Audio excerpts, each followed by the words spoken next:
Hey,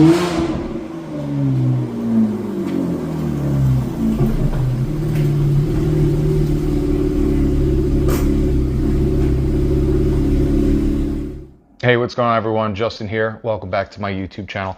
Wanted to put together this video just quickly covering the SRS or airbag cover on the passenger side of the Lotus Evora. It's a super common failure point. It's one of the reasons why I cannot get a replacement cover even from Lotus directly. They just don't make them anymore and they're really hard to come by, probably due to like warranty claims from this stuff lifting up. But basically there's a couple of different failure modes with this cover. In particular, it's either the material would shrink. With the early Lotus Evora, they were leather, and the theory there is that the material would shrink and they would pull up on the cover on the corners, or just simply that the anchors would pull out. There are anchors that are in this foam, polyurethane foam, or whatever it is, and there's also a couple of plastic anchors that are at the front that are known to break. So I just want to cover all that and show what my solution is going to be. I kind of had to recreate this thing from scratch, and so I'll just jump right into the material list and then go into how I'm actually going to be installing it. So stand by for that. Alright, well, if you've watched any of my videos, you know that my airbags had been deployed when I picked up the vehicle. This was a salvage type of vehicle. It was in a front end impact. And so basically what you're looking at is this is the OEM brand new passenger airbag. Since I'm in New York, I have to source all new. So that's a new airbag. And then this is the original cover that was from the car. And so basically the SRS cover that sits on the passenger side of the vehicle is basically this, which is also what the airbag is going to bolt to. So there's the two holes right here that are going to bolt to it like that. And then there's, you can see the existing glue from the old cover. There's just a foam piece of cover that's vinyl or leather wrapped that sits on top of it. So I tried ordering this from Lotus, and they literally do not have it. Now, I'm going to assume it's because this is an older car. This is a 2011, and they're only legally required to have parts for it if it's 3 years older or newer. And so, you know, that's definitely a factor. But also, these things had a very common failure rate with the airbag covers. And so they were probably dishing them out in warranty claims and they just never replenished the stock. So anyway, I did try ordering it a handful of times. It just never came through. And so I don't know what the ETA would be, but I just really don't feel like waiting for it because I can't install my dash until I get the cover on because you can't access the bolts from underneath once it's installed. So I'm just going to go ahead and do it myself. How I've done it is this. So this is the cheapest foam that I could find. It's also one-sided, which basically means it's got this texture, but on the other side it's smooth, and that's important so that when I vinyl wrap it, you're not going to see these funky grips or whatever in the foam. It's the right type of density. It's not hard like the factory one is, but it's definitely better than some of the other foam solutions that I was trying to come across. I bought a bunch of stuff from like Michael's and Hobby Lobby, and they were all either you could impress your fingerprints on them and then they would never come out, or they were too thick, just weren't the right density. And so this was my solution. This was like $22 from Home Depot, and also most importantly, it's 12 millimeters thick. The stock was around 15 millimeters thick, and so that would have been about ½ inch. So this is a little bit thinner, but that's fine. The theory there is I could always build up. I can't obviously easily take away to reshape the insert. So, or cover, whatever you want to call it. So this is the end result. Basically, I traced out with a piece of paper, cover, traced it out on the foam, cut it out, and then vinyl wrapped it. And so this is what you're left with. So I used Super 77, which is very common in the, I guess, crafts world. A lot of people recommend this. This thing is probably like 15 years old, this can. So you obviously don't need much of it. And then I have this to help secure it down once it's in place. I'm not going to use this entire can. I'm just going to use a couple of dabs, which I'll show you in a little bit. And then the vinyl you could get pretty much from anywhere. This is the same vinyl that was used to wrap my dash to begin with, and so it's going to match. So this goes and bolts in place. This gets glued down on top, and then the airbag bolts out from underneath.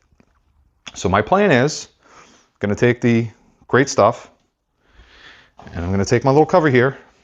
I'm going to put the plate down,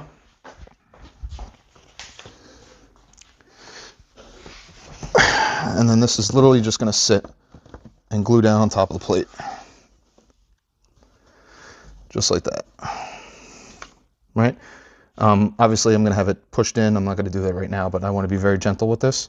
But yeah, this is going to be pushed down, and then that's basically a match. and I'm going to get it to be level.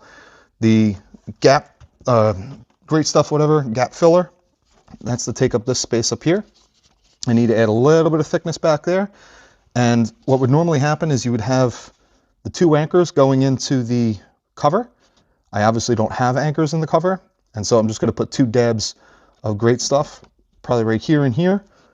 And then I'm going to put a heavy weight to hold the cover down so it doesn't expand up. And that's what's basically going to fill up the height difference and then also help secure it. At least that's the hope. I really hope I don't make a mess out of this thing. I'm just going to have to use very, very sparing amounts of that expanding foam because it's the normal gap filler. It's not like the small gap filler. So yeah, that's basically what I'm going to be doing. The last thing to mention is there's 2 anchor points. Anchor here, anchor here. They use these plastic clips.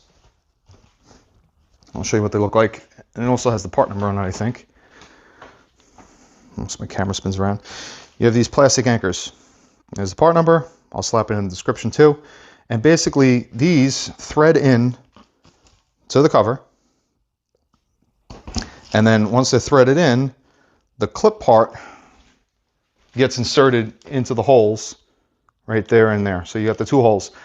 And so basically what that does is when the airbag goes off, this is going to be like this basically. Airbag goes off, those clips break, and this plate comes up, and then the airbag launches forward.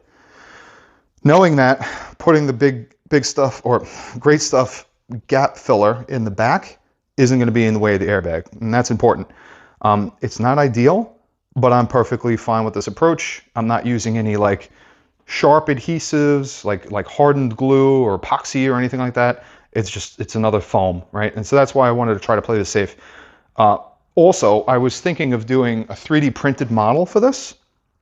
But again, even if I did it in like TPI or TPI, I think it's TPI, right? It's like the rubberized filament. I still would be hesitant with that being on the dash and like turning into shrapnel essentially. Even though it's just a metal plate that's going to bend up, I didn't want to deal with any of that. Obviously, I wouldn't want to use PLA or PETG, so using this foam just kind of seemed like the best bet. And it's also going to be the right type of material with the vinyl on top of it. You won't see like any imperfections or whatever because this is smooth. So anyway, it should be a win. I'm going to get to installing this. I'll put it in. I'll put some of the big gap filler and a couple of dabs. And we're going to see how this thing dries. I'll come back with the finished product. So stand by.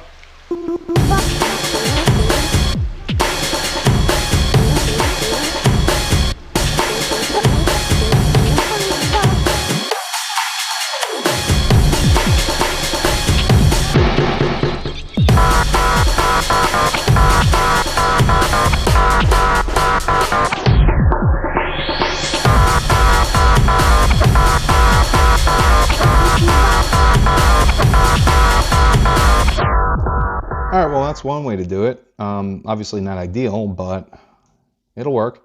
So I'll just basically put a bunch of weight on top and 1 clamp. Use a little bit more expanding foam than I was expecting originally, but I want to make sure that this thing is secure. So gonna let this dry overnight. We'll revisit it in the morning, see how it looks. All right, well, here's the end result. Sat overnight, and now I get to take all of this weight off. Let's see what it looks like.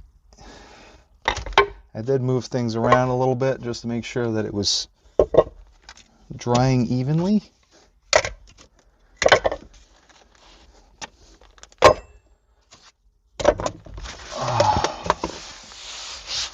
I think that looks pretty good, man.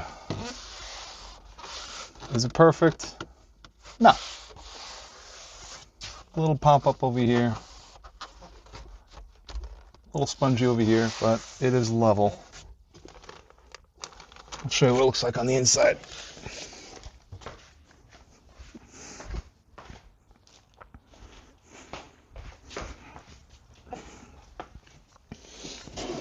There you go.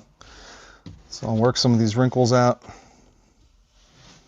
And then you know what? If I ever get the cover from Lotus, I'll have to pull the dash back out, but I can redo this. So whatever. I'll massage it a little bit. Hopefully it'll get hot in the sun, and then I can work some of this stuff out. and coat it, and we'll be all good. But this was the only thing that was holding me up from installing the dash. So now that this is done, I'm going to move forward with getting the airbag installed and then getting the rest of the dash put in place. So anyway, if you like this, subscribe, and I will see you in the next one. Thanks.